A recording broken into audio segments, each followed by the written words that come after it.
Mike Crapo says senators have submitted around 200 ideas to him, 200, on how to make tax cuts happen, various things that they want. But here's what's kind of on the core menu: reviving business tax breaks, expanding the child tax credit, loosening the cap on the state and local tax deduction, and the big three: eliminating taxes on tips, overtime, and Social Security benefits. Giddy up. The buffet of tax cuts galore could exceed $5 trillion over a decade.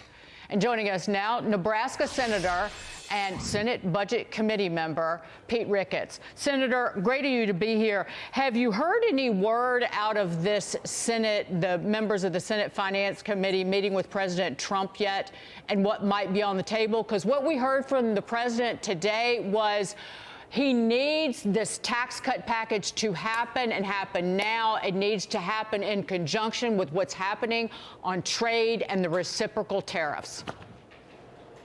Yeah, we've received a readout from that meeting, and the Budget Committee has met to talk about our strategy for it.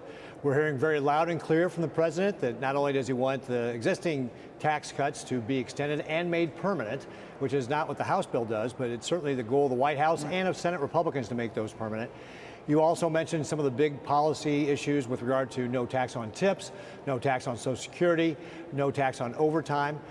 We're looking at what we can do with regard to different policies. So we're putting together our plan right now for how to pull this all together in a package that we can then bring options to the president to make sure that we can get this done not only in the Senate, but something the House can pass, and then get it to the president's desk. So we're working our plans right now to be able to try and get this all done. You know, it's going to take a little time to put all this together, and we're going to work very closely with the White House to make it happen. How quickly can you do it? How soon? Well, one of the things that we're going to be doing is getting some more information back from the White House with regard to where some of the taxes or some of the cuts DOJ is putting together is. So some of the things that we want to use pay for is some of the the cuts that DOJ is doing, plus also looking at things like, hey, if we're going to bring in more tariff money, shouldn't that count for something? But there's also different policies we're going to have to look at. We also gave instructions already through our budget resolution bill to start looking at places we can save money. So we've got a lot of work because, as you mentioned, there's a lot here we want to be able to make room for with these tax cuts. Senator, time's ticking down, and we've seen this play before. The president has asked for it. Getting it done. Are you going to really get this done by Friday night at midnight? Well, there are two different things here with regard to tomorrow night at midnight. One, what we've been talking about is the tax cuts, which would be in the the budget package. Then there's also the CR, the continuing resolution that the House passed. That's a different bill. Right. And that's the one that Chuck Schumer is saying he's going to shut down, which is, of course, the height of hypocrisy that Chuck Schumer would say he's going to shut down government after he had all last year to pass appropriations bills and didn't. And then he comes to the Senate floor and asks for a 30-day continuing resolution to draw it out even more. It's like, well, Chuck, what do you think is going to happen? You had all last year and you didn't do anything. Why is 30 more days going to matter anything? It's just galling he would even try to do that. So it's up to the Democrats at this point now. Do they want to shut down government?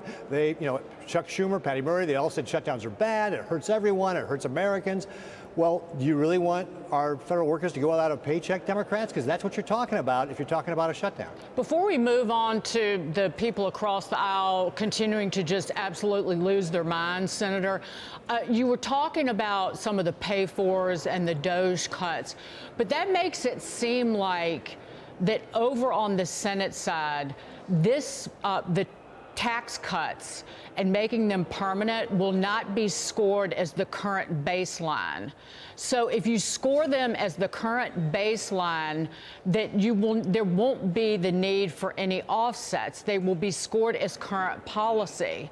So is that going to happen over in the Senate? Because the House did not do that. I mean, they're beholden to the Congressional Budget Office.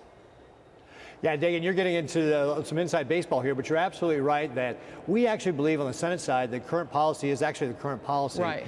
But given all that the president wants to do, there are still other things that we're going to have to roll in this to make it all the math all work out. So even just going with current policy, we're going to have to make sure we're making cuts in other areas or making other adjustments, other reforms to get all the president's ideas, whether it's no tax on tips or Social Security. And again, a lot depends on how we actually roll that out. You know, for example, I actually introduced a bill to reduce the taxes on Social Security, which is what we did in Nebraska when I was governor. I phased it in, starting 10% the first year, 20% the second year. That reduced the fiscal note on it. If we do something like that, that will also help ease what we're doing with regard to how many pay-fors we need to find. Right. Listen, I want y'all to cut. I want y'all to cut. I just wanted to make sure that you scored it as current policy, as it should be. And I'm in the weeds because I watch Kudlow. So there you go. Okay, great. All Well, right, you're exactly Senator. in the weeds, and that's exactly what we believe as well. Speaking of weeds, you got some weeds in the Senate on the other side, and your colleagues on the other side of the aisle ride in the struggle bus when it comes to messaging. Now today, a ton of them posting the same exact copy and paste message on X, writing, House Democrats stand united for a 4-week funding extension to stop harmful cuts and keep the government open. Senator, weren't they the ones shouting from the hilltops the last 4 years about how dangerous government shutdowns are? Watch this. If the government shuts down, it will be average Americans who suffer most. Republicans do not have the votes in the Senate to invoke cloture on the House CR. A shutdown is very serious. In my opinion, if we're shut down, you can't be fired. And what does that mean? It does mean that people will not be paid, but it does mean that they will get their back pay. There are real consequences when the government shuts down. It harms our national security. It harms our economy. I am a no. I will not support what they're calling a continuing resolution, but it's not. It actually is a surrendering of the powers of Congress.